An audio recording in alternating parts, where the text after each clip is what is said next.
Let me share it to Facebook. Kind of hate it because it throws me off.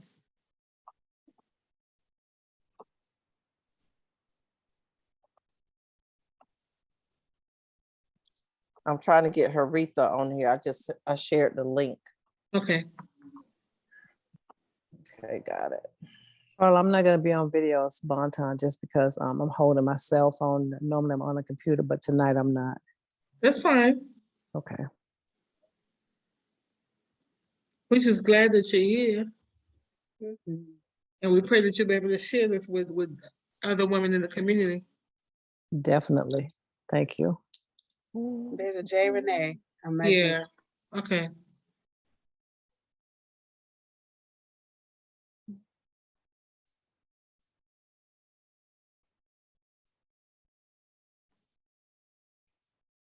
Is it Allison waiting?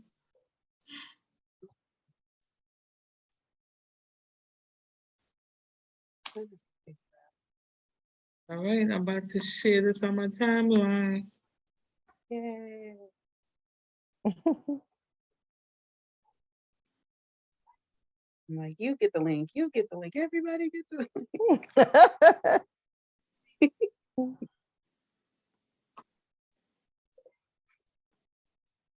Okay, so streaming on Facebook. I'm not even gonna try to look. I may have to look on my stuff. So I'm gonna give people probably a couple of minutes to jump on. Let me share the link on Facebook as well, y'all. Yeah. Hello, everybody. Thank you for coming.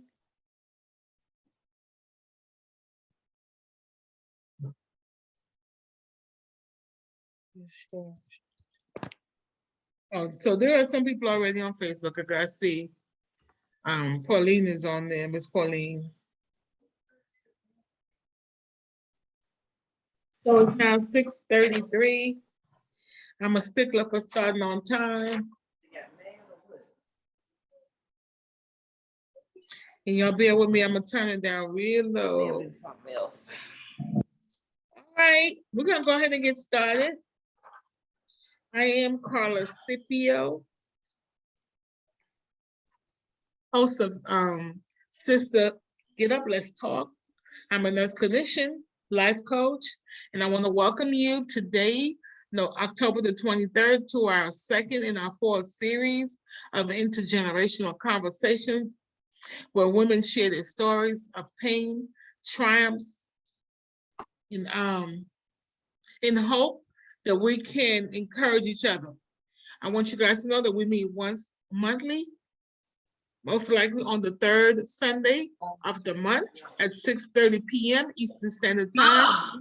Again, I have to go in tomorrow at can we make sure we mute our noon or one. phones?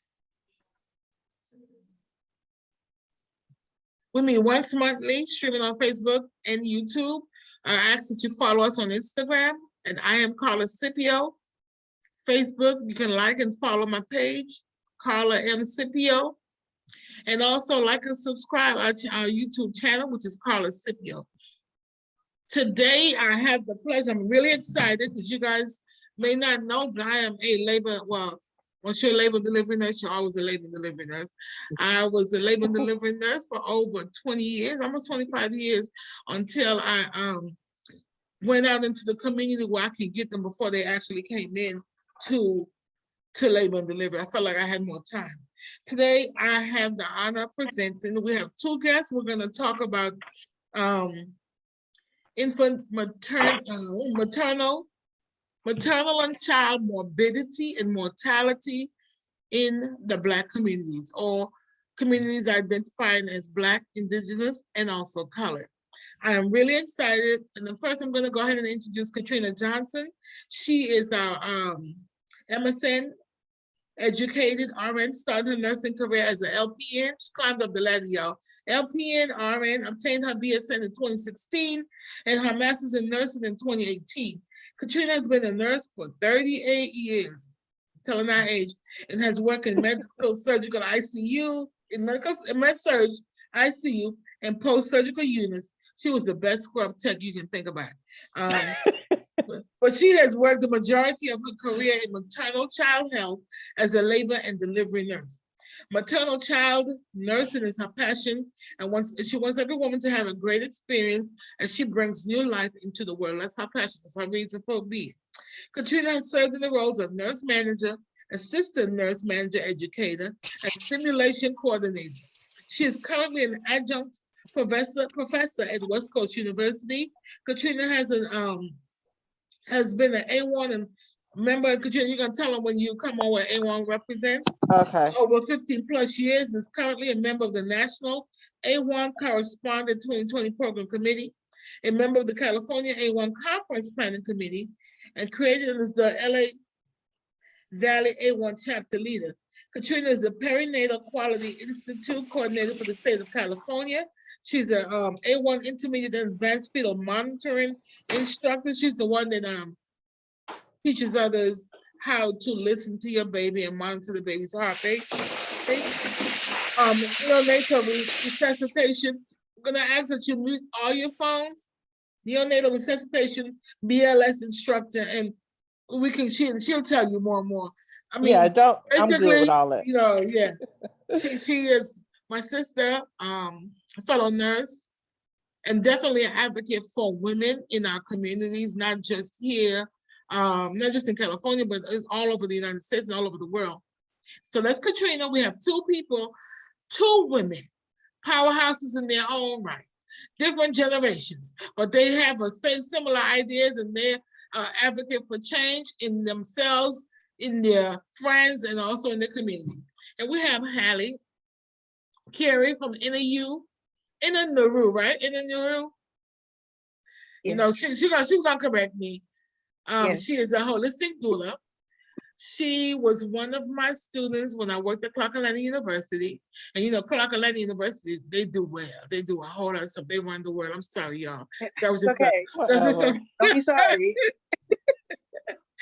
She is a social worker, a master's in social work, but she too has a passion for empowering Black and BIPOC women in our communities.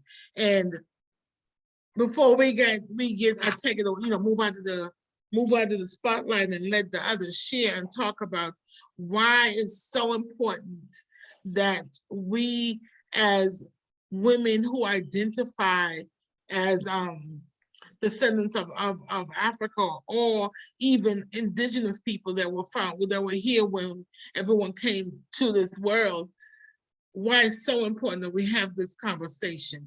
I'm sure that everyone on here knows someone who's been pregnant, probably been pregnant themselves. I definitely can tell you why this is so passionate to me. The reason why I became a labor delivery nurse was because I too almost died in childbirth. I had to remind my daughter on occasions that, you know what, your life was spared because you have a mission. My life was spared because there were things I needed to do. So I'm going to move myself out, and we're going to start with Miss Katrina Johnson.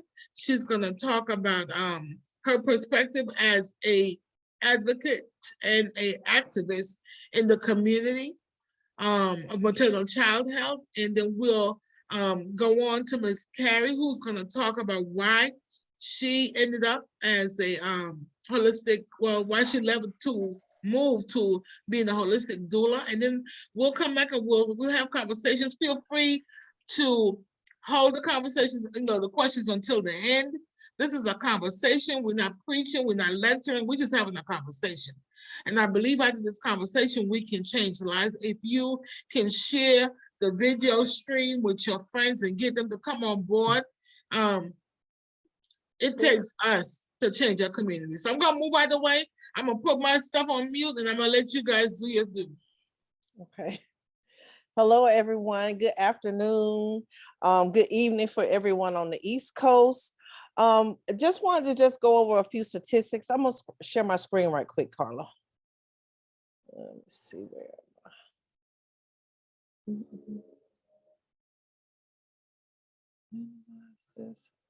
My struggle every day. Thing on it.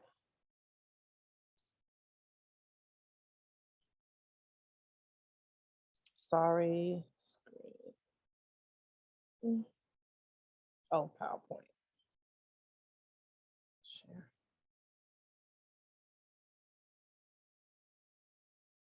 I guess it's gonna let me do it. Okay, it's not gonna let me do it. Okay, but I can talk about the statistics. Um, when it comes to Black and brown birthing people, we, especially Black women, we are 3 to 4 times more likely to die in childbirth.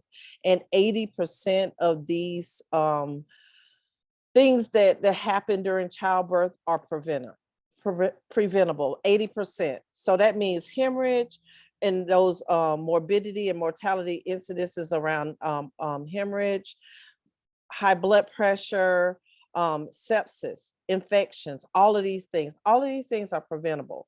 The problem is that when we go into the healthcare arena or the hospital, when we go into have our babies, 99% of the time we're going into a facility where we're not seen, we're not heard, and we have to figure out how can we mitigate other people's biases, using the right language, using the right terms, so you let them know that, hey, she knows what she's talking about, or she's not going to let this go. So we have to arm ourselves, and it's unfortunate that we have to do that. It's unfortunate that we have to arm ourselves with knowledge and go out of our way over 110% of the time, doing the most. So the thing is that, you know, using words and phrases that brings awareness and let others know that you're really concerned. And as far as pain, our symptomology, what's going on with us, all of those things are the things that we need to be cognizant of when we're talking to healthcare providers. Because the thing is that a lot of people don't know their bias. We all have biases. Everybody that walks God's green earth has a bias, because bias is formed through our experiences and our situations that we've been through. It's just like if you're somewhere and you were mugged before and you were getting out of your car, going to the grocery store. Every time that you go to the grocery store, no matter where you are, you're gonna have that little anxiety feeling that you don't ever know when somebody gonna be coming after you. So it's those protective measures that we have. So when we're encountering people that don't look like us in the healthcare arena, and just we also have to remember that healthcare workers are people. They're people too. They have their lived experiences, and until they know what their biases are and know how to mitigate those and not translate their biases into how they care for women in childbirth, then we're always going to have a problem. So as Black birthing people, we have to arm ourselves with information, advocate for ourselves, and to make sure that we are seen and heard.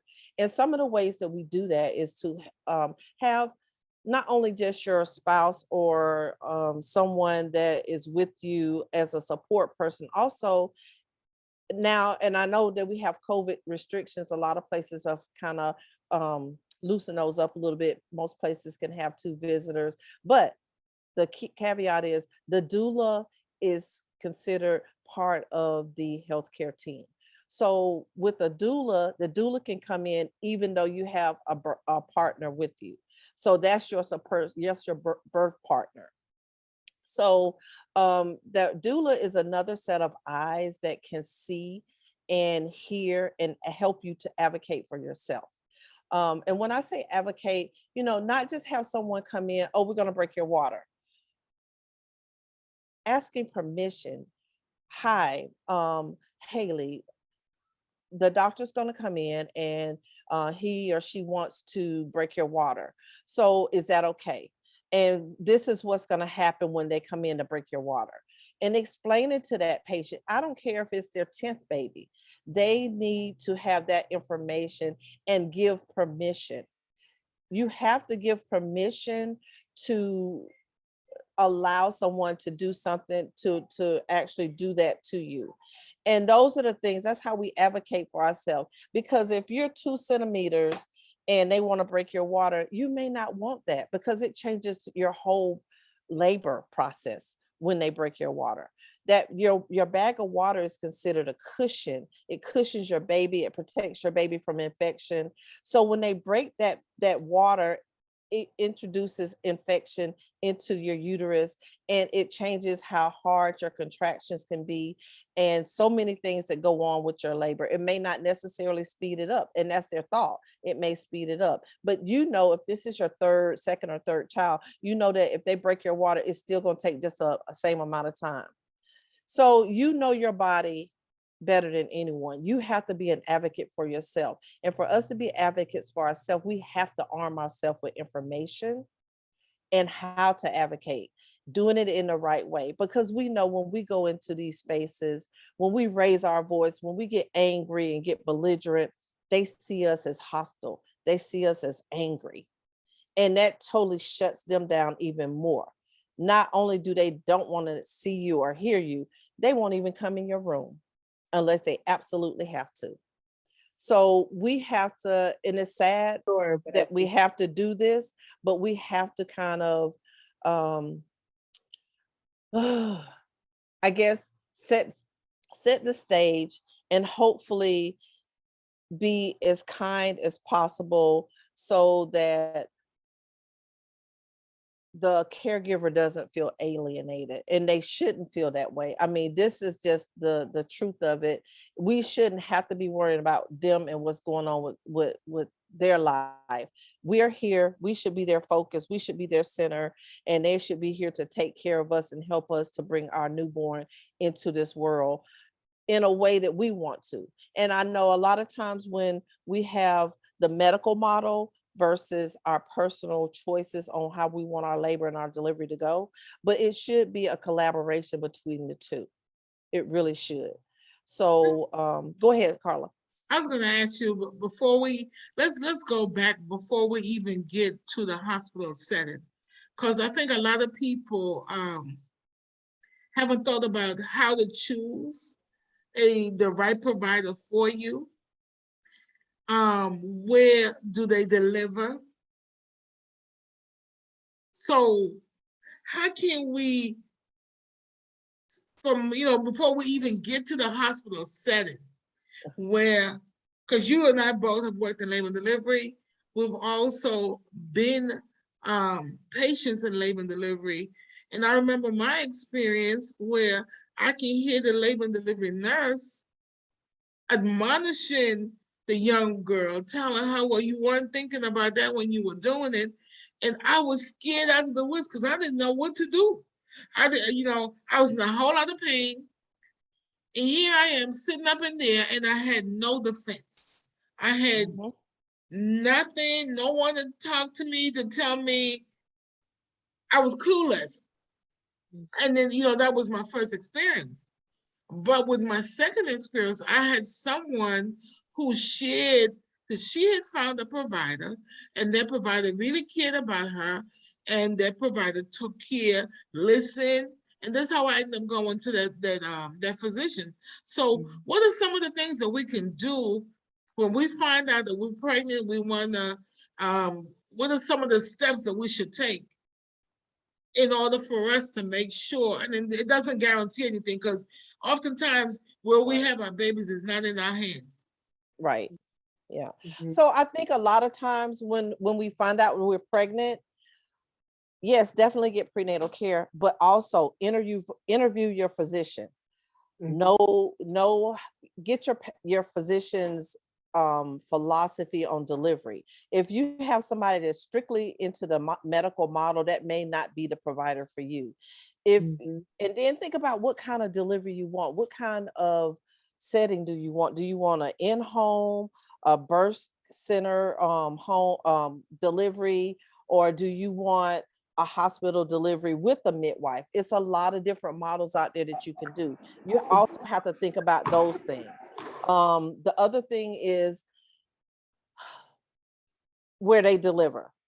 Do they look like you? And some doctors look like you and they still don't have your best interest at heart. Always know that too. Just because they Black don't mean that they have your best interest at heart.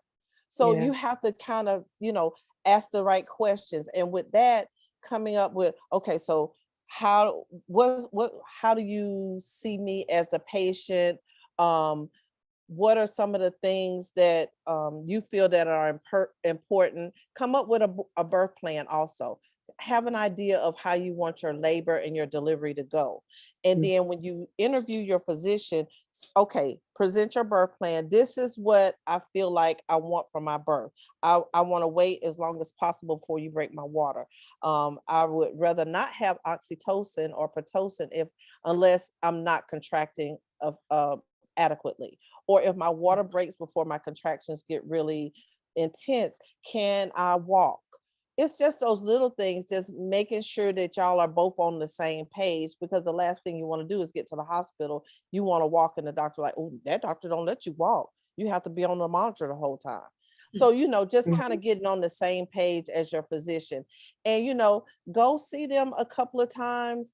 And sometimes I know this is like, if there's a group, then maybe looking at the group as a whole, looking to see the ratio of men to women providers. Do they have a midwife? How do they feel about doulas? Those type things. Because if you plan to have a doula and have minimal interventions with a midwife delivery with the physician backing up at the hospital, then that's a lot of moving parts. So you want to make sure that your provider is on point. Just that kind of stuff. And then looking at their C-section rate, vaginal deliveries, do they do episiotomies just routinely? Those type things. A lot of people don't even think about that kind of stuff before they decide to pick a physician. If your baby's breached, do they do a version? Are they willing to turn your baby so you can facilitate that vaginal delivery? It's a lot of things. So, just thinking about those things as you plan for your labor and delivery. You have usually about 7, 8 months that you can kind of come to the decision with the physician or your provider, and try to come up with a game plan that's amicable for both of you. And like I said, the medical model is usually very rigid, but if you have a good foundation on what you want your birth experience to be, then you can advocate for yourself. Yes, I agree. And I would definitely add to that. Like, I Katrina, everything you said was just spot on. I mean, at this point, are you a doula? Because you were spot on. You were saying everything that I was thinking. I definitely think that once you realize or you find out that you are expecting, and you make that decision to continue on with your pregnancy, to really have to do like a self-reflection. A lot of times we don't think about it. We kind of get the Hollywood version of birth and pregnancy. Everything just happens in a matter of like 0.5 seconds, and then you're in labor, And Yeah. so it's rare that you hear that idea of reflecting on yourself and being like, okay, what is it that I want? How do I want things to go?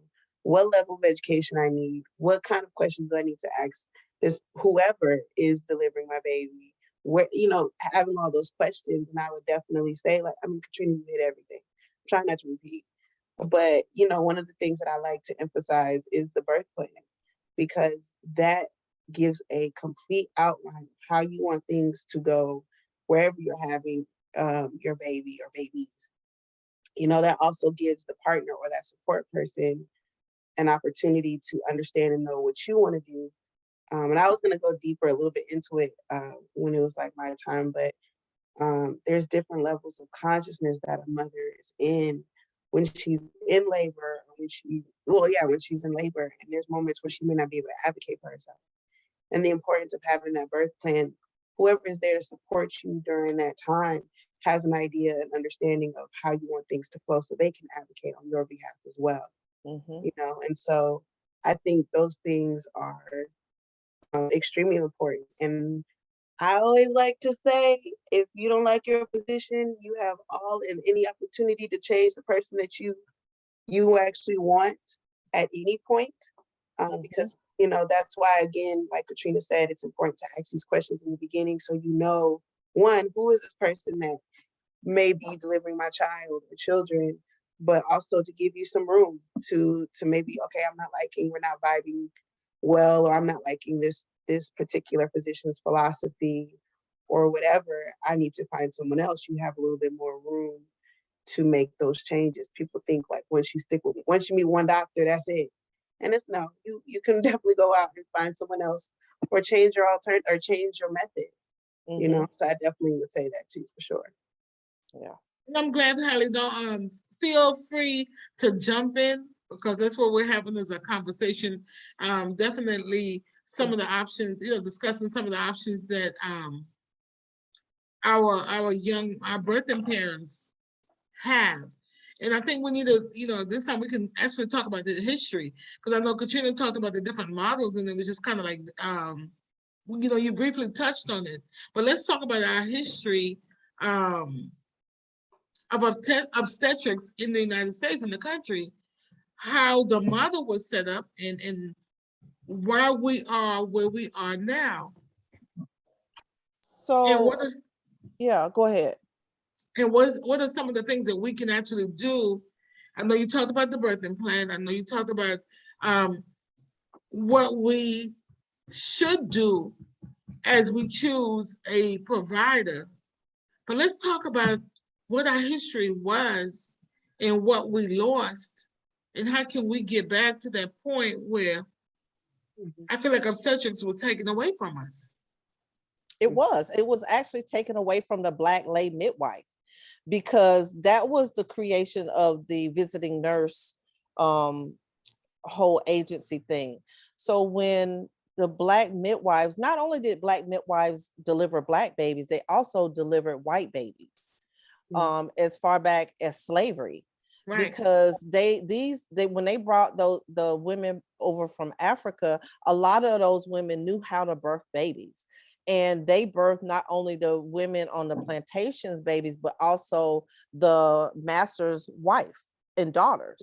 So when the whole thing of obstetrics and physicians and men taking over the care of women during childbirth and labor and delivery and pregnancy, that's what happened. They had the visiting nurse, which were white nurses that went out and they tracked down the Black lay midwife and told them they cannot deliver any more babies. They took their license, they reported them to the health department. So that was the demise of the Black lay midwife.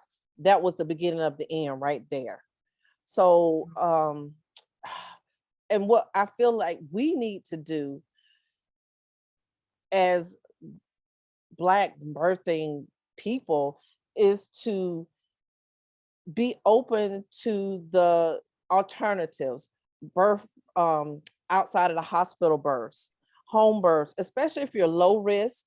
Now, I'm not saying if you're a previous C-section, you haven't had a proven pelvis and all of those things, that you go to a birthing center and try to have a vaginal delivery, because for whatever reason, that may not be your mode of delivery. But the thing is that if this is your second baby, you had a vaginal delivery, you didn't have any issues, your blood pressure is fine, you don't have diabetes, or if you have diabetes, it's been really in good control, those type things, then you have that option of doing the birth clinic.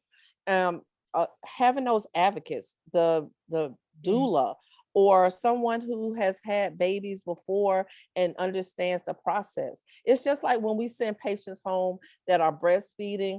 And one of the questions I would always ask women, do you have a family member or a friend that successfully breastfed? Those are the people that these patients need to surround themselves with. Somebody that had a positive experience, a positive birth experience, whether it was a vaginal delivery, even a C-section. All of those things, if they have that positivity, that helps them to understand and to get them to seek information on how they can have the experience that they want.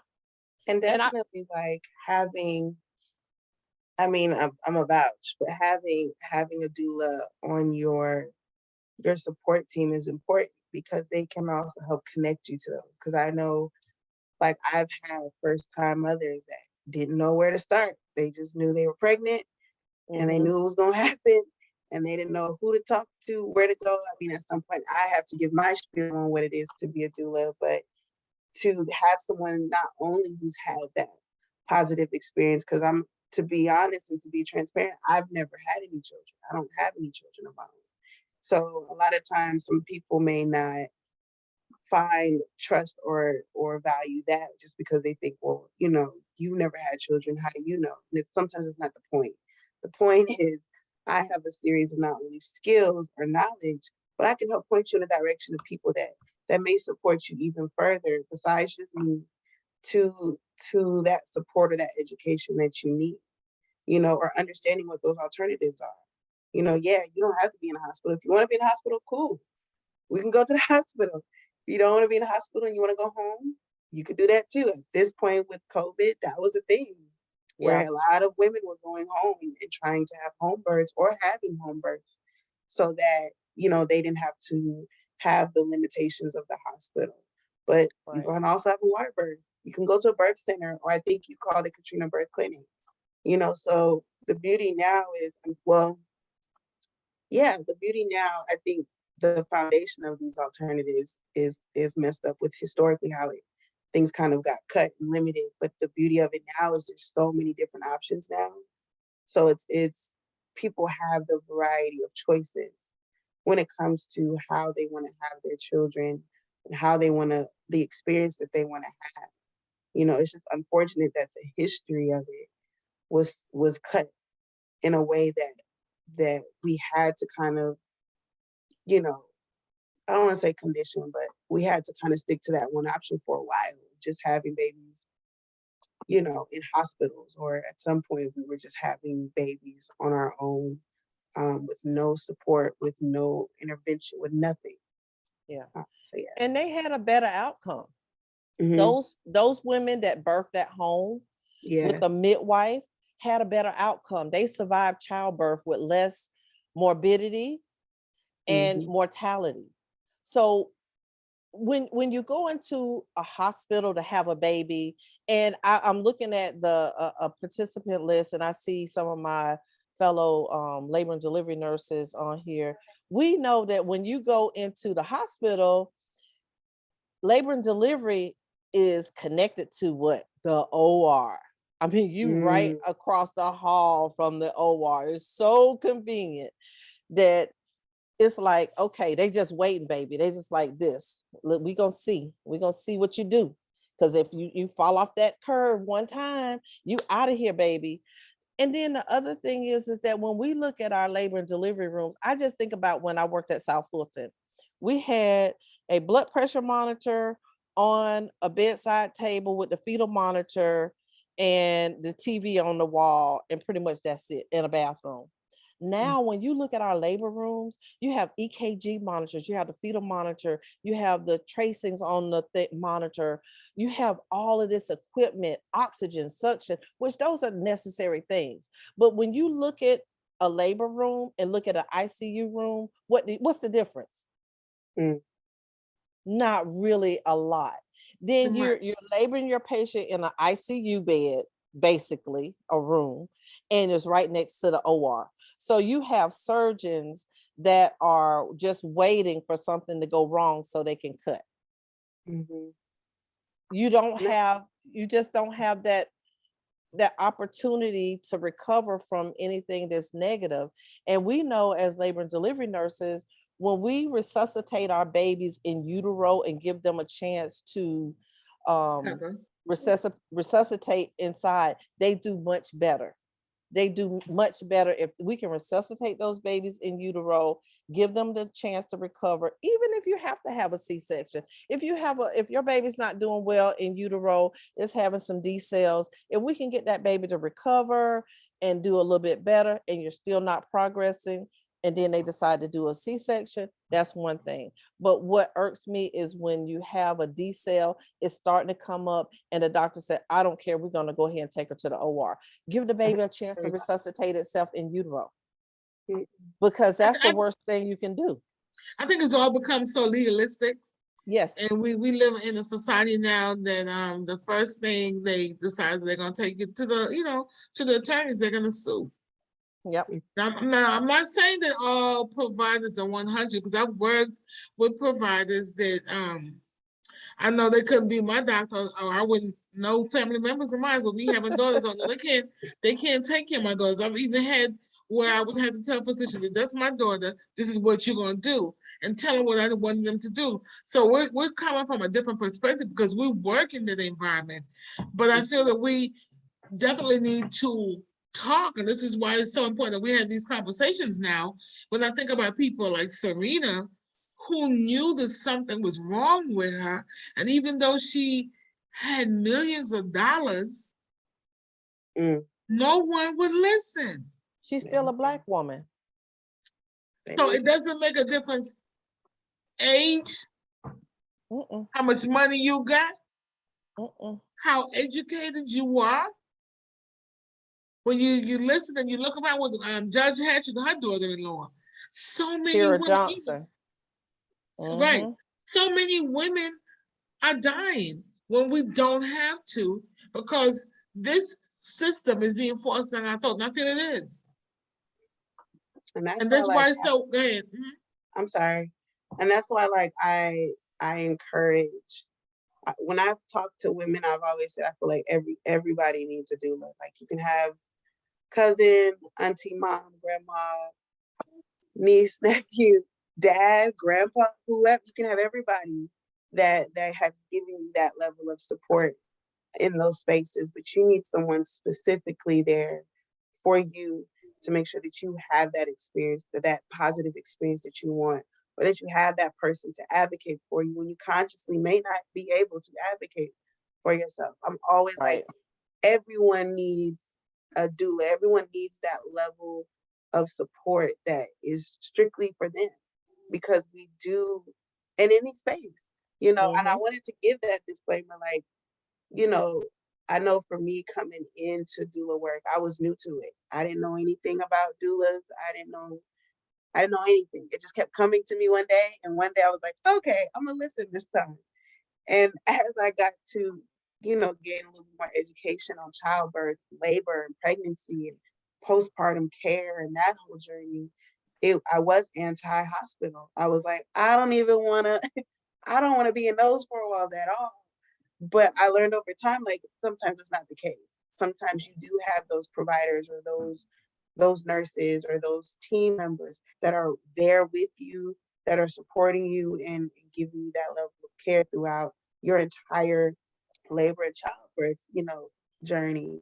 So it's like, that's one thing that I stress the most, is not only do you need to have a doula, but you can also have a doula in any space that you want to have your child. If you want to be in a hospital, I joke about it now because I've had family members be like, oh, the doula, they just want to burn incense and sage and dim the lights and dance around the room. And I'm like, well, no. I'm like, if that's what the mom wants, then cool, we can ride. But if mom wants all the interventions in the world and wants all the medication because she doesn't want to feel any pain, and all she wants to do is lay in the bed and push, then okay, then we can ride with that too. And so it's the variety of ways you can have your baby and where you can have your baby. It applies the same way with having that support. You can still have your family there if they allow spaces like that for you to have all the support you need, but to have a doula there too. I mean, I feel like it's like mandatory at this point. Like the same way you kind of meet with your provider and you're asking them all the questions, you do the same thing with someone that is specifically there for you. Because I may meet with a client and they ask me questions and we have this consultation or interview, and they're like, Haley, I'm not messing with you. Cool. I know a couple other women that you may be interested in, but to have that support. And I think that's why, not that's why, but that's one of the reasons why things sometimes can go left, is because some people may not have that support, or they may be going by it by themselves. I used to work at a homeless shelter, and there was a series of women there that were pregnant, and in their mind it was whatever the doctor said, and then they would come back from having their baby and they have all these complications. They can't breastfeed, you know, the baby's at a low birth rate, or they it was so painful and miserable. They're like, I don't even have kids anymore, and or they resent the baby that they had, you know. And it's super unfortunate, and it doesn't have to happen that way anymore. You know, like I said, we were limited back then. I mean, I'm sure there were doulas historically at some point, you know, during those times as well. But, you know, now it's so abundant. It's necessary, especially with the time that we're in now, where people are like regulating who keeps babies and who doesn't. It's that they have abortion doulas now, you know. Yeah. So I got one. it's like Wow. They that do. level They of have doulas support. for everything. I actually have one of my another one of my students. That's what she does, and Yeah, it's really interesting because she talks about the support and the counseling and the pain and the trauma. But that's another story. But I was gonna say, Haley, when I first did, you know, when I first was introduced to doulas, I was like, that's all they wanted to do was burn the candles, have that incense, and you know, you can't do that in the room. You got, no, you can't do, no, ma'am. But I had to, now as we talk, I remember when I was pregnant, I had my support people. So, you know, I had my mom, my grandmother, I had my mother-in-law and different women. My mother-in-law had already identified the neighborhood nurse. And that was the one that was gone. She was a midwife. That was the one that she tried to talk me into staying at home and having this home birth. And I'm like, nah, this ain't gonna happen. No, sir. Because I was so confused. And yeah, a lot of women are confused because oftentimes the providers don't speak their language. So the lack of education, the lack of support, and especially when you're homeless and you're already struggling with that issue right there and different things. And then now you got to deal with this pregnancy. How am I going to make it through? And this one going to talk about breastfeeding, and you just, it's a whole yeah. lot. My It's a first whole It lot. client, is. my first doula client was a resident in a shelter. And because I just couldn't take it. I wasn't in a position to be like, I'm going to be your doula too. I was an employee. So I was like, I can give you information. I can give you books to read. Because at the time I was new and I was fresh. So I was like, I got books for days. I got links and websites for days here. And after a while, we got closer and closer. And I realized, okay, look, the fact that the support wasn't all the way there for this particular person. She had no support. It was just her riding it out. And so I wanted to provide that support for her. And even through that first experience, I learned a lot. I learned, you know, of course, the technical side of being in the hospital. That's always an education piece for me because things have shifted. But the importance of having somebody else there when she's sleeping or when she's in so much pain, she's just, I don't want to say delusional because that's heavy, but she's in a space where like she doesn't even know what time it is. What's today? You know, and to see that level of support is it's mandatory, it's necessary, you know, and it's at a point now where people are at such risk that people are starting to not care anymore. And it's getting to a point where it's becoming more and more dangerous, you know? So On yeah. that note, and I want to invite everyone that's participating, that's listening, even if you don't come on live, let's talk about what we as a community can do. What are some of your experiences? And this is the main reason why we had that's the main reason why we had I Delirious. decided I wanted to do. Can you hear me? Yeah. So let's talk about what we can do. Let's talk about some of the things. This not let me access the chat. Let's talk about some of the things that we can do as a group, as women who identify, you know, what are the things that we can do? And even from the nurse's perspective, because I can tell you from a nurse, I can also tell you from a patient. Mhm. Mhm. You know, and historically, it bothers me because I felt like this was taken away from us. And birthing has always been a woman's women have always played the most important role in birthing. And I remember I was reading somewhere one of those midwifery books where it talked about birthing and even death were the roles that we play, because you know, birth is a spiritual thing. So when I look at life, I try to look at it holistically. You know, you said you're a holistic doula. I'm gonna ask you about, you know, what's the difference between a holistic doula and you know, the different distinctions. But what can we do now? Because the movement in there is there. There are different organizations like I told you, postpartum PSI. So we're dealing with a lot of issues. I had one person not too long ago, was a friend of a friend, who was discharged with high blood pressure, ended up having seizures. The baby had to be readmitted, ended up in the ICU, intubated in the ICU. Then I had another friend of a friend who ended up in the not necessarily institutionalized in the mental health facility because of some of the issues that was not recognized by staff and also family members who didn't know the knowledge, didn't know that, hey, this child is crying out for help, something is going on. Mhm. Yep. And Jeanette says, I think we really need to educate our young women who need the information, but at the same time, mothers of these young ladies need to be educated as well, because women my age are still stuck on how it happened with us. Yeah, and things have really changed a whole lot, Antoinette, from how it was when we had babies and how it's being done now. And I think there's a movement going on right now to encourage women to make their choice of where they want to deliver. And there's really a push, but I feel it's going to take all of us, and that's why we're having this conversation. We try to invite as much as the community as we can, so they can get this information, they can share it, and they can help the other women, because that's what we do as a community. It's our responsibility to pull our people up. Yeah, definitely. So what are some of the other things that we can do to help our people? And I was mentioning postpartum PSI, also the March of Dimes and Healthy Mothers, Healthy Babies in Georgia. They are organizations that work towards and Katrina, you can add more that you know of that work to help. But at the end of the day, we can't wait on anybody, any organization to help us. We gotta help ourselves first. Yep.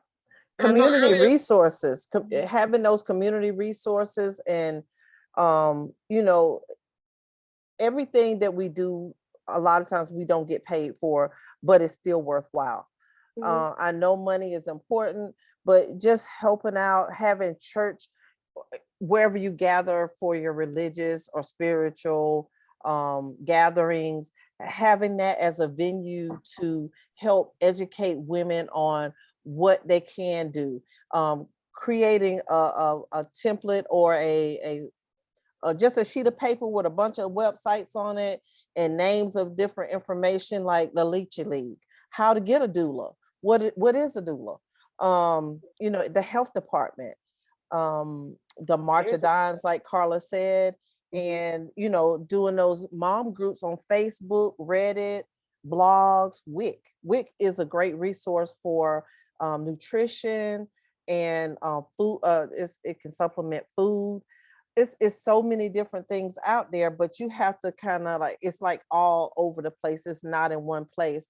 And if you're creating a resource list for your church or your organization, you know, you have to look at what's available in your community, looking at what your community gaps are. Where are the gaps in care and access?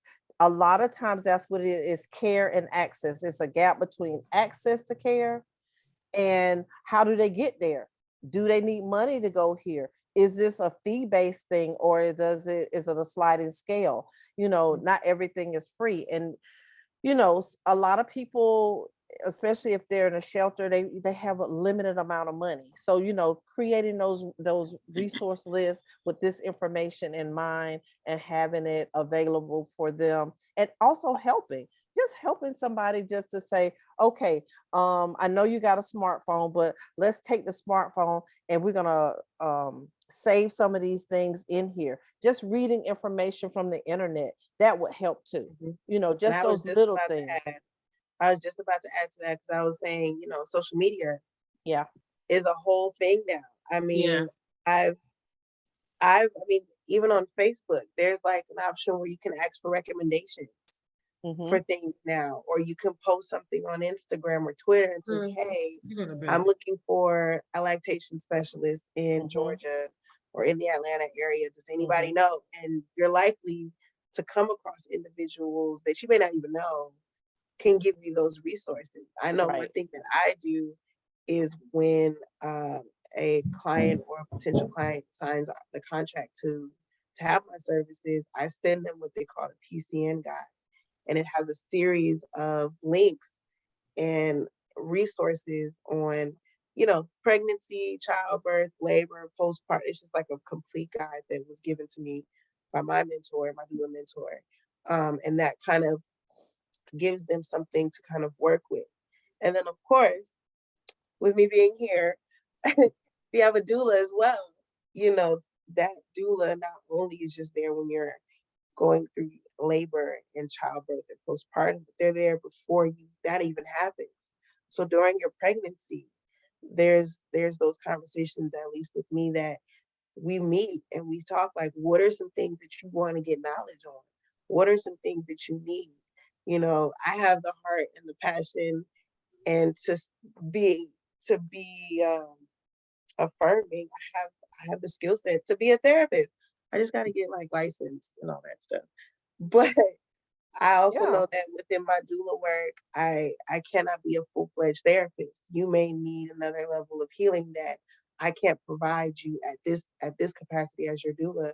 Let's see if we can find you a therapist that can address some of those issues that may conflict with your ability to have a positive labor, a positive childbirth experience, And so I would say, yeah, I would encourage, of course, you and I think I've repeated this before, but meet with your physicians and those people that will be providing that level of care for you during your pregnancy and even when you're in labor and childbirth.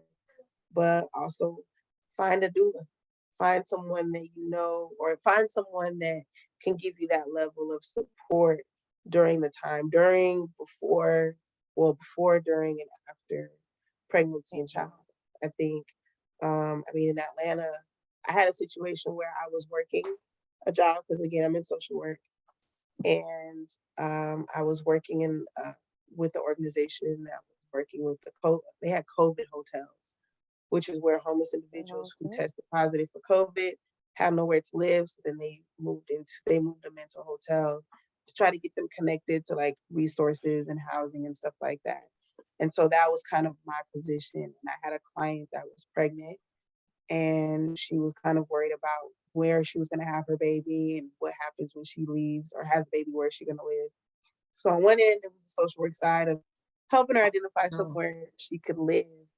But on the other end, I was like, well, do you know what a doula is? And she was like, no. So I had to give her kind of information about what a doula was. But there was an organization in Atlanta that was called the Atlanta Doula Collective, where not only did they have doulas that did doula services for free, but they also did classes.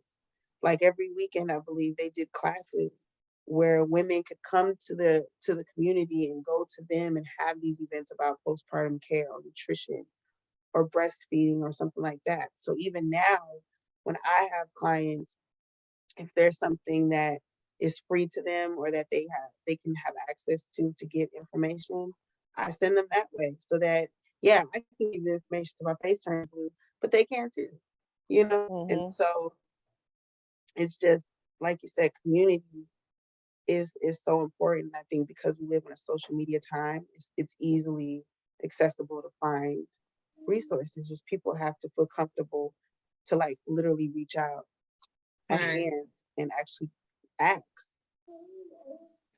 I love that. I love the fact that you emphasize the resources. And one of the things that you said is collaboration. We all need to collaborate and utilize different forms, different platforms to get the word out. Be it church, be it a church, be it a mosque, wherever you go, we have to put that information out there.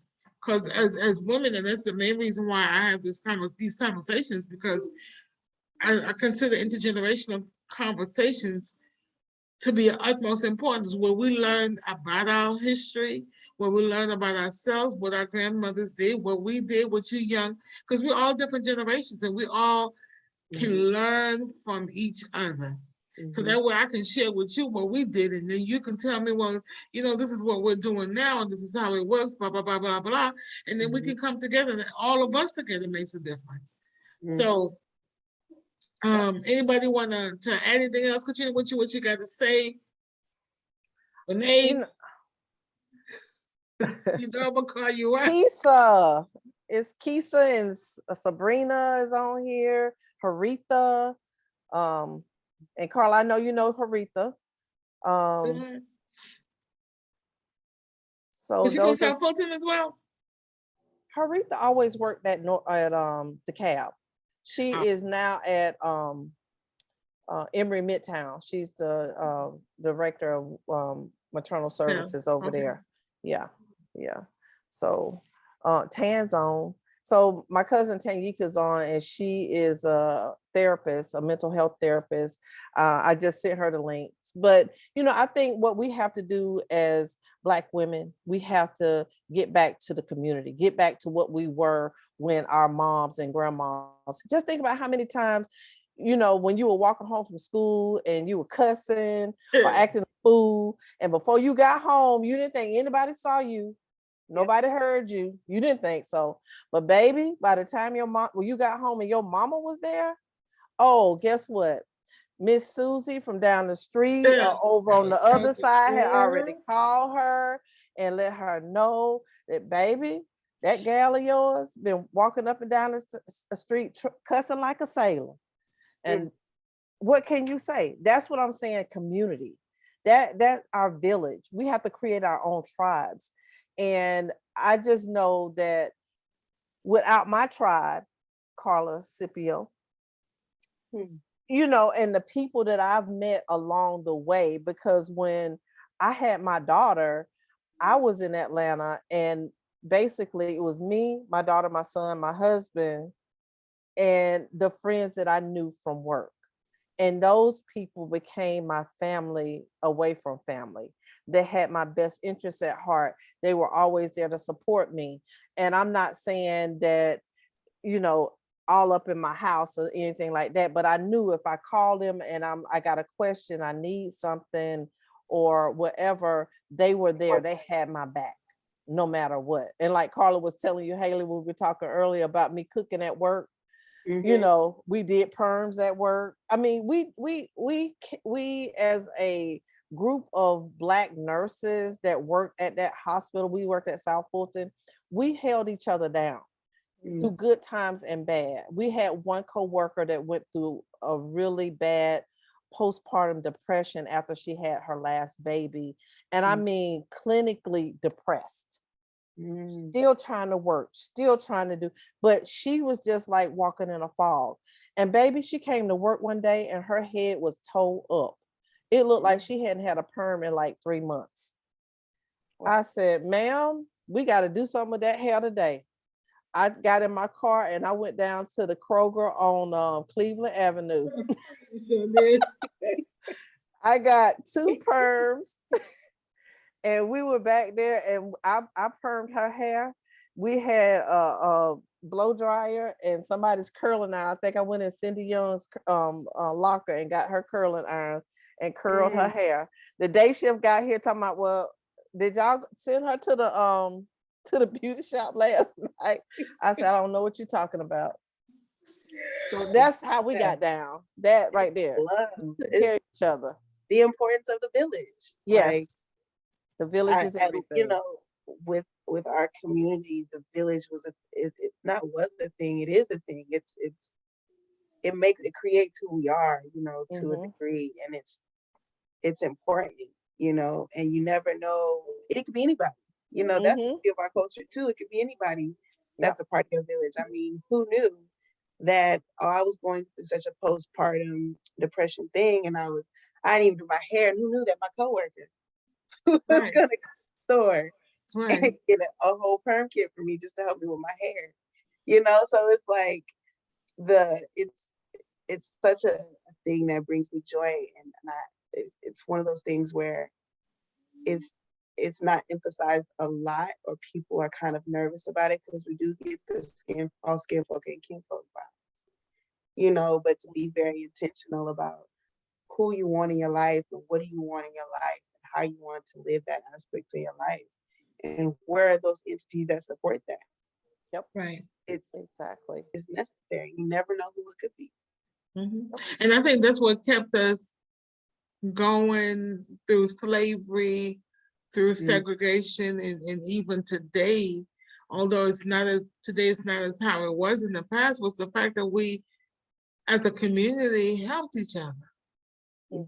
And we've lost that, and we have to, like I said, we can't just sit around and wait for anybody to give it to us. We have to take it. And we have to own childbirth, our experience, because the US is one of the most developed countries in the world, and they spend so much money on the healthcare, and yet still we're dying. We're dying in childbirth. Yep. The United States has the worst birth statistics in the developed world. When you look at it and you see countries in Africa that have a better birth survival rate than the United States, that's saying a lot. That goes back to the structure of how healthcare has put up barriers and different structures in place that push us out, limit us, and decreases our resources, and not seeing or hearing us. So we have to take that control back, educate our young women on, you know, how to advocate for themselves and what to advocate for. Because how can you advocate for yourself when you don't know what to advocate for? Right. Exactly. Right. That educational piece is so important. Like I was trying to balance between Facebook too, and I saw that somebody named Pauline, she even asked, like, how do you ease the fears of young mothers about even natural birth? And I think that the importance of education is so important, not knowing how your body, you know, develops and changes when you're expecting, or when you're going through labor and childbirth. What happens when, you know, now the baby is here, how your body is shifting now, and understanding what that looks like, and also knowing the different options you have on support, on care, on treatment. You know, I think that education piece is such a vital part in easing those fears, or easing those doubts, or you know, easing that aspect of surrendering to something or a system or a person that may not have your best interest, you know. And it's so accessible now. You know, I can go on TikTok right now and look up childbirth education, and there's a whole page dedicated to it. I go on YouTube and see full-fledged classes now, you know. And so that education piece is important, and just even having that empowerment, having someone there that can empower you through the entire process and be with you through the entire process is also important, you know, that can help you break down what you just learned. I mean, I did a childbirth education class with a doula that is connected to Doula, which is a internationally known doula organization, or doula association. And now it's at that point where it's like, I could assist with that, or, you know what, let me point you to somebody who does free childbirth education classes every month. you know, so it's so accessible now, but that education piece is important. And finding the variety of ways. Some people may not be able to go to an actual building room space and sit with someone and do a childbirth education class. They may have to go on YouTube or Facebook or meet with somebody virtually and be like, okay, so we're gonna look at the anatomy of your uterus. You know, so now it's such a variety of ways to get that level of education. I think half of it is just people don't know where to start, or people don't know how to start, or people get caught up, you know, like Pauline said, kind of get caught up in those fears. You know, we always, when it comes to pregnancy and labor and childbirth and postpartum, if we look at the movies, people are like screaming in the room, they're breaking their partner's hand, they're cussing somebody out, they throwing something in the room. So now you're scared. Now you're like, well, damn, I'm pregnant. And this is what I'm out. Like, it's got to come out somewhere. It got to come out, because I was confused. My mother said it didn't hurt that bad. No, my mother said it was crazy. My grandmother had a 13-pounder. She said it didn't hurt that bad, but she told you she didn't walk for days. And then my mother-in-law told me it was easy. So I didn't know who to believe, and I was confused. But and what's instilled with fear. Like, I mean, like I said, with me and my doula work, I didn't know nothing about it. I didn't know nothing about doula work. I barely knew anything about childbirth, pregnancy, labor. I didn't know that, you know, and we commend you on that. We commend you on the fact that you didn't know, but you wanted to make a difference, and that you went out there and you became that holistic doula. Yeah. So we definitely commend you on that. Thank you.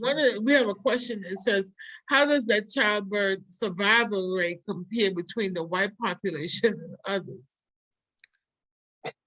Well, let me see. Let me get my that's a good question.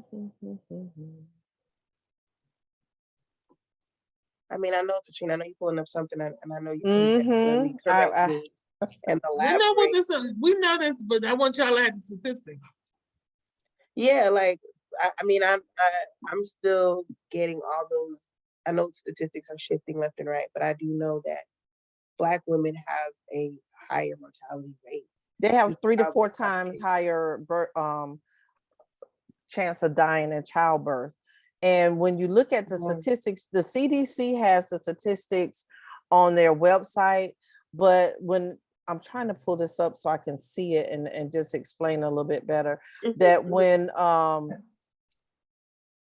from 2018 to let me see, when did these happen?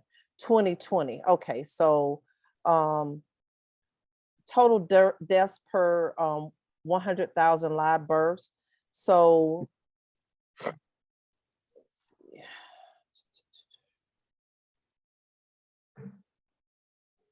So the total amount of deaths as far as white women were 17.4, Hispanic 20.1, and Black 23.8. But when you look at that, was and each one of those, oh, I'm wrong. Okay, I wish I could share this. I'm gonna share the link in the chat for this.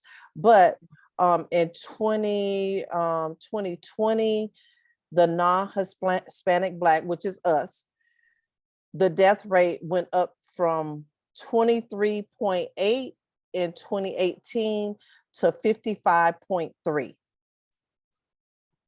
See, so that's just letting you know how many Black women, how it's just continuing to go up. Okay, excuse me. This is Antoinette. You almost made me cuss when you gave that statistic. Okay. What the heck? Why? Okay. What are we doing? What do we need to do? This is ridiculous. Okay, I'm sorry. I'm sorry. No, you're right on my part. that is it's infuriating. We talk about the system is set up for us to fail. But what do we need to do to succeed? Because we know it's set up for us to fail. So how do we succeed despite that? We got to join forces together, utilize their resources. We need more conversations like we're having now. We need access to places like churches and Community and community centers. centers, Mhm. mosques. We need to get out there and get the work. You know, just as like a grassroots Yes. event. We got to start somewhere. Yes. And I feel And- like we've started because just having this conversation and actually bringing in people, and I know there are other nurses that's on the line, other maternal health, the child health nurses that's on here also that can attest to the fact of the way that we're treated. So now we got to hit the system at the bottom. You know, in order to break the building down, you got to hit it at the foundation. Mhm. So we need to do more of And this, like I said. you know, expanding the education. Like, one thing I want to do is go into the homeless shelters where they may just be having conversations about parenting and how you shouldn't abuse and neglect your children, because then you can get defects called on you. Like, beyond that, can we talk about how you're having the child? And we need to have conversations Right. about what that looks like. You might be young and vulnerable, and or something traumatic happened, and now you look up and now you're expecting a child, and you Right. don't want to go through the process of terminating your pregnancy. You know, so at this point, to me, the first thing that came to my mind was to expand the access to education. You Mhm. know, I think Mhm. at some point it was, you can go to a center somewhere and get this type of information. But nowadays it's like we need to kind of hit everybody everywhere, especially now with the younger generation. You know, there's social media. So now it's like people have to get creative with social media or tapping into those community organizations that actually are doing like footwork and going to these different places. I mean, my current job now, I do street outreach for homeless individuals 18 to 24. I do that now. Mm. And even in the midst of me doing that recently, I've come across individuals who were in that age range that were pregnant. And of course, their main goal was, of course, some level of shelter or housing. But then I was like, have you talked to anybody about what the hell is going on with your body right now? Have you Yeah. talked to anybody about like what to expect? I mean, yes, you're homeless, and there's all of that that comes with that. But have you even talked to anybody about any of this? Well, no, I haven't. So then in my mind, I'm like, so one, you don't have a doula, and two, you don't even have you don't even have, well, you don't, it's not that you don't have the access to the education, but you don't even know where to start with it. And a lot of times Yeah. people have to see it to be like, oh, I didn't know that existed. Because some people may not. Some people may not have the mental capacity to like say, I need help with my Right. pregnancy. Can someone help? Some people may not have that capacity. Sometimes people need to be like, hey, I want to say almost maybe the old school approach where it's like, hey, I'm gonna slide you this card. You could call it. You don't have to call it, but you got it. You know, like you got Right. it on me. You know, but I think that education needs to expand beyond either a post or beyond, you know, setting up shop at, you know, in a building, because some people may not have that. It's just you have to have the variety of it. And then like, I want to call you Nurse Scipio so bad because I've been doing that for so long, but now you're Karla. You're crazy. Nurse Scipio is fine. You can go ahead and call I'm me so that. used to it. I love it. But collaborating with other organizations that could help expand. I mean, that's what I plan to do in my job now, is reach out to these other doula organizations that can do the doula work. Because if I had it my way, I'd save everybody. But Yeah. if I can't, they can, you know, and I could point people in that direction and understanding where those resources are for childbirth education, for pregnancy support, for postpartum care and support, just nutrition, pregnancy, postpartum nutrition, you know, lactation, like in my mind, the different stages that women or expecting mothers go through throughout their pregnancy, all the way up to postpartum. Postpartum. Mhm. All of those things it's a matter of finding out where those educational pieces are, you know, and tapping into, I mean, if I could give that advice, think about or look up or find those people who are those experts, and what are those different things within all those different stages of pregnancy and postpartum do I need to like gain access and knowledge on, and where can I find in my community? I know Like, for example, the National Black Doula Association, I want to say they're based in Atlanta. I could be wrong, but they even have a directory of doulas. And outside of Atlanta, outside of Georgia, that are in different states. You know, there's doula directories. There's childbirth directories, like you said, La Leche. You know, they do lactation and breastfeeding. So WIC could be WIC a is starting. WIC is a great resource. The March of Dimes. You can Reddit on online. It's a blog site where you can go in and just put something, like you said, pregnancy and pregnancy complications. And a lot of times we don't know, like I said, we don't know how to advocate for ourselves because we don't have the information. Just gaining that knowledge. If your doctor said, oh, your blood pressure's up just a little bit, what does that mean, doctor? What do you mean just a little bit? When do I need to be concerned? When do I need to come back to the doctor's office to report my blood pressure being high? What are the symptoms that I need to report back to you? Dizziness, headache, blurred vision, blah, blah, blah. I mean, if you don't ask the right questions, you don't get the information. It's not like they're willingly just kind of handing out that information, because basically your prenatal visit is 15 minutes in a physician's office. So, you know, get in, do your vital signs, all that stuff. And then you go in there, you wait for him. They listen to the baby. How you doing, Miss Johnson? Oh, I'm good. But you know, I've been having, okay, then, well, they don't even let you finish your sentence a lot of times. And if they do, they have their back to you on the computer, documenting your vital signs and all of this kind of stuff, not really paying attention to you, not really looking at you. So, you know, it's just a lot of things. And we as Black women, we have to take it back to our grassroots, our churches, our communities. And we have, just on this call, I know that we have a wealth of information and knowledge that we can share, and just creating like a running list by state on what the available resources are and who to contact. And Haley, like you were saying, the homeless population, that's a big population right now with COVID, and how it's displaced a lot of families. And you have women that are pregnant, that have other children. And like you said, once they leave that housing, and when you're in that COVID housing, once you leave it, you lose it. So where do you go after that?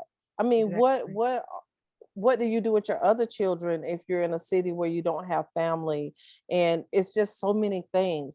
But we have to come back to being a community that helps each other, and kind of coming back to not always thinking the worst of everyone. Think the best until they prove you wrong. When somebody prove you that they're gonna be a a-hole, then you know, okay, they show me who they are. And that's the other thing. When somebody shows you who they are the first time, believe them. That goes for your physician too. When they show you that they're not listening and they don't care, believe them. Try to figure out something else and find you somebody else. Okay.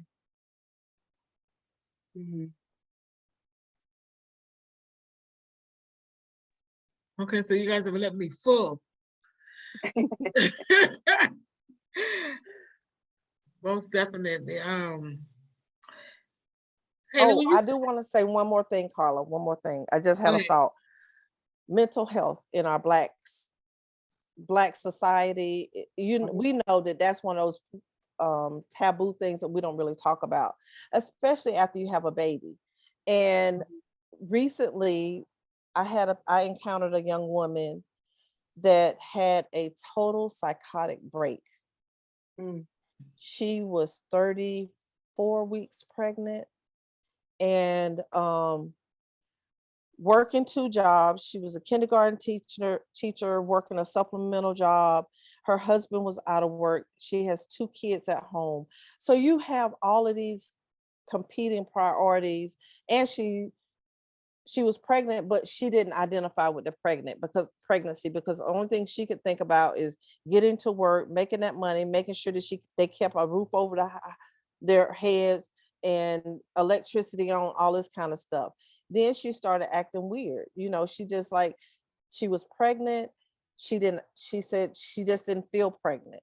And a lot of times when you have pregnant women that have psychological issues, the providers feel like the medication may affect the baby negatively. And there is some medications on the market that does do that, but there are safe medications that these moms can take that can help them with their psychosis. So once we got her on a treatment plan, then she kind of like, it was almost like somebody was asleep. She woke up and she recognized that, you know, the things that I did were not right. And I'm willing to do whatever it takes to get my kids back. She wasn't even allowed to go back to her house. And she told me, she said, Katrina, the house is in my name, not my husband, my name. I worked to get that house. And now I can't even go back to my home. I can't even have contact with my children. She's only seen the new baby that she had once, and that was in the recovery room. They took that baby away and they would not let her see the baby. She was pumping, and her native home is Africa. And I said, well, you can pump and send the milk home to the baby. She said, no, my husband's not going to do that. That's just one of those women things that they won't do. They're not going to, they would rather do the formula and give it to the baby as opposed to the breastfeed. That's a cultural thing. I didn't know that. But from where she's from, that was a no-no. So, you know, she did get discharged home with family, but who knows? I mean, who knows what kind of hoops this woman is going to have to go through to get back to her house, her husband, and her children. And her husband was so sweet, very supportive, but you know, he was at a loss. He tried for 3 weeks to get her inpatient psychiatric help and had to go to the emergency room. And basically, he said, I almost went to jail because I'm like, she can't go back home because this is not my wife. She is mentally ill. She cannot go back and be around my kids. So, you know, he was trying to advocate for her, but he didn't know how.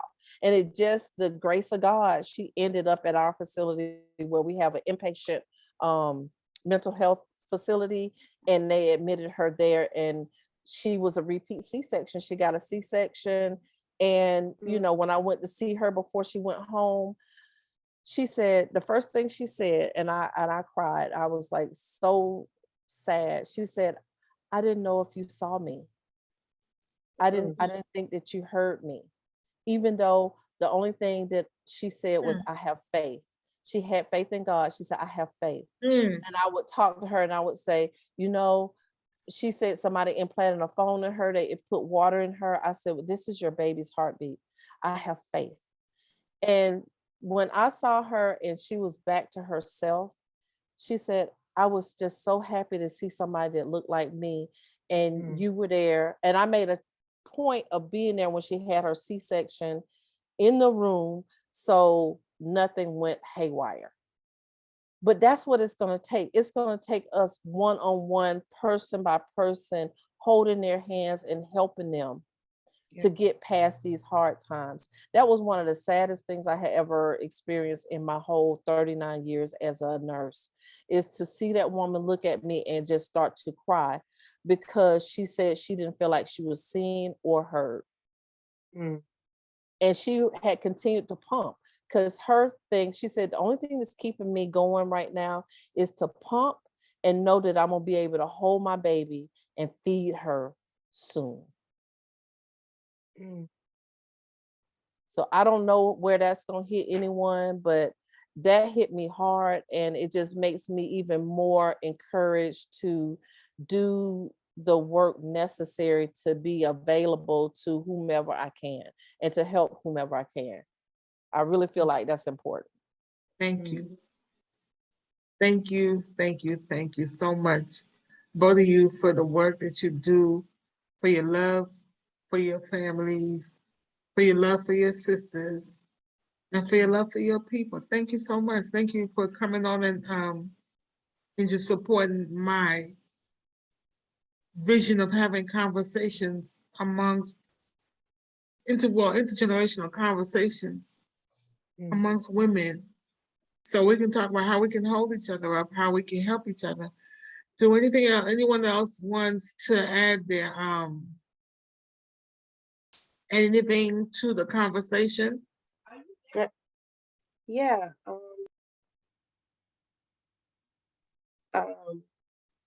I mean, I definitely want to thank you for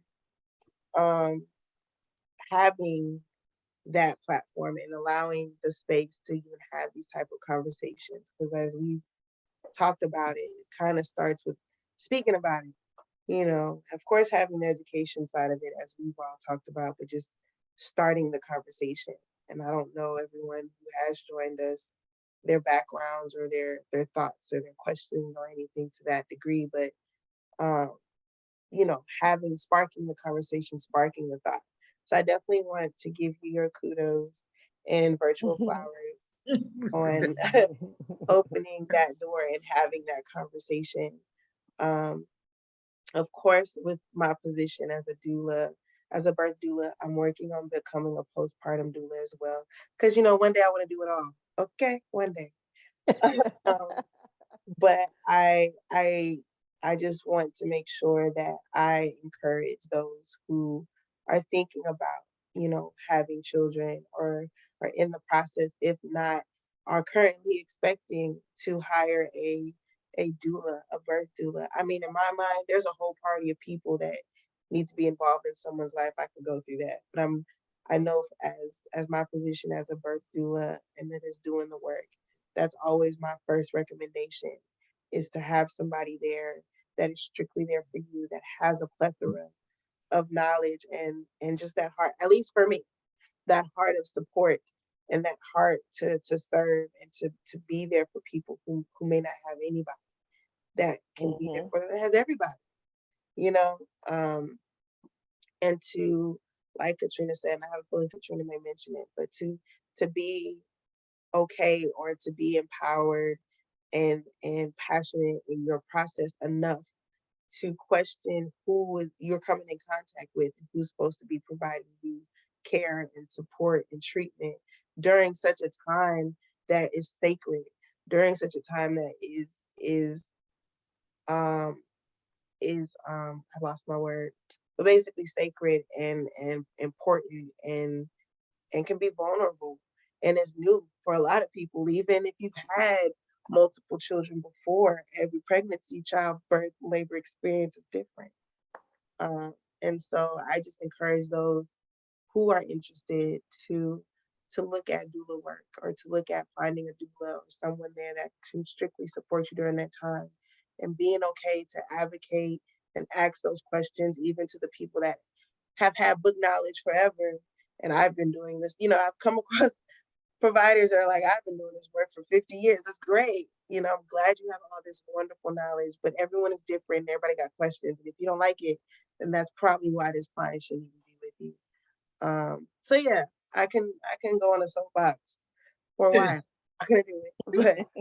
But to advocate for yourself in all those ways, and knowing that regardless of who you have in your life during such a special time, you can always have you a doula and look to, and even if you have your baby or your little light in a hospital space, look for those nurses that do provide that support, because I've learned through my education of doula work was, you know, sometimes you have that mentality to fight because you're passionate about the people that you're serving, but you know, like you said too, you can collaborate, and sometimes the closest person and the best person to collaborate with in a hospital setting is the nurse. Yes, ma'am. They come Yes, in ma'am. they come in more than the doctor. They provide a different level of support quicker than the doctor. I think somebody compared it one day to a quarterback of like how doctors can be, where it's like you may not see the doctor until it's time to push, and then they come in, put the gloves on, okay, push, caught the baby, do that, and like, all right, see you later, you know. But a lot of times they don't think about those people that are there in between that time. And I've had 4 doula babies, and all those times, and even shadowed a couple, all those times the nurses showed up and they, even if they weren't on the same level as the client, or even, you know, there with the doula like that, they had the capacity to hear out and to listen and to be like, okay, look, my bad. I've been on this shit for, you know, whatever hours. I'm just trying to be in and out, you know, but hold on, let me stop myself and think about what's happening and let me talk to you, you know? So that's me giving my kudos also to nurses, especially in the hospital setting, because they're just as important as a doula. So yes, I think I'm done with my soapbox. I might not be, but I'll see how. We thank you for acknowledging us, because that's why I became a labor delivery nurse, Mhm. because of my experience as a young mother having her first baby. So to me, each patient was special. Mhm. Mhm. And I wanted their experience when they left was to have, I want them to have good memories of their childbirth experience. Mhm. Mhm. And I think And that's I, what most labor and delivery nurses as well. yeah, definitely. And I put in the chat the CDC website to get the data and statistics on maternal mortality and morbidity. And this is relatively new information because this is from 2020. This is 2 years ago. So in the statistics world or data world, Yes. this is on spot on point. Yeah. Yeah. And the most current one, because And you the know, most current, yeah. right, usually they're 2 years behind. So Yeah. I'm thankful for everyone that came out and that listened. Those that shared on Facebook, those that shared their Facebook lives on their pages. I really appreciate you. Like I said at the beginning, this is something that we do every month, usually on the third Sunday at 6:30 p.m. Eastern Standard Time. This is not Katrina's first time. I think the first time she came up, we talked about single mothers or something like that. Mhm. We Yeah. talked about, being a teenage parent, Teenage. Mhm. right? Overcoming Yeah. the obstacle of being a teenage parent. So each Sunday, each month we do something different. Like I said, I believe in intergenerational conversations, and basically for women. And our issues, our conversations can be anything on any type of issues that's facing women of color. I think that's what we're gonna be doing. Jay, we're gonna be talking about dancing with skeletons, relationships, which Ooh. is gonna be Jay, but then y'all, it's gonna be good. It's really gonna be good. I can't wait for her to share her story about how intergenerational, intergenerational trauma and dysfunctional family members, how it influenced who she became and how she was able to level up, to heal. And healing is a process. So I thank you guys. Please follow me on YouTube. On my YouTube channel is Karla Scipio. I'm on Instagram at I am Karla Scipio, and also on Facebook, I'm Karla Scipio. So I really thank you guys. I appreciate everyone that came out. I Katrina, wanted to plug. go ahead. One more thing before I'm gonna let you go ahead. One more thing before you go. I'm open to collaborations. I'm always looking for women to share their stories. And I'm definitely a community advocate and an activist for all things Black women and families, because we are the ones that nurture and nourish our families. So that's my plug. I'm gonna let Haley go. Well, yes. I definitely wanted to plug my doula business. I am with Inner Nuru. I can't look the name myself. I'm pretty proud. This is my first business. But basically, Nuru is Swahili for light or illumination. So I really wanted to emphasize the importance of tapping into that inner light. So of course, through my doula work, there's a big aspect of empowerment that I like to enforce. And so if anyone is currently expecting or is, in the process or interested in kind of starting that journey, you can always definitely reach out to me. It's Inner Nuru, and INNERNURU, and it's on Facebook and Instagram. I'm working on Twitter. But if you also want to check out my beautiful, colorful website, it is innernuru.com. INNERNURU.com. And you can even request for a consultation so we can meet and kind of go through if we're the best fit for you regarding doula work. So yes. Before we That's go, thank you, Haley. So in the how you say it? In the new Innernuru. in the new room. Okay, in the U. Katrina, tell us what Yes, A1 ma'am. is. A1 is the association. Oh Lord.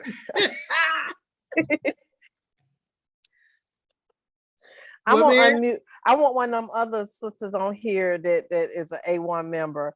Hey, This- Katrina, it's Aretha, Association, Women's Health, Obstetric, and Neonatal Nursing. Mm.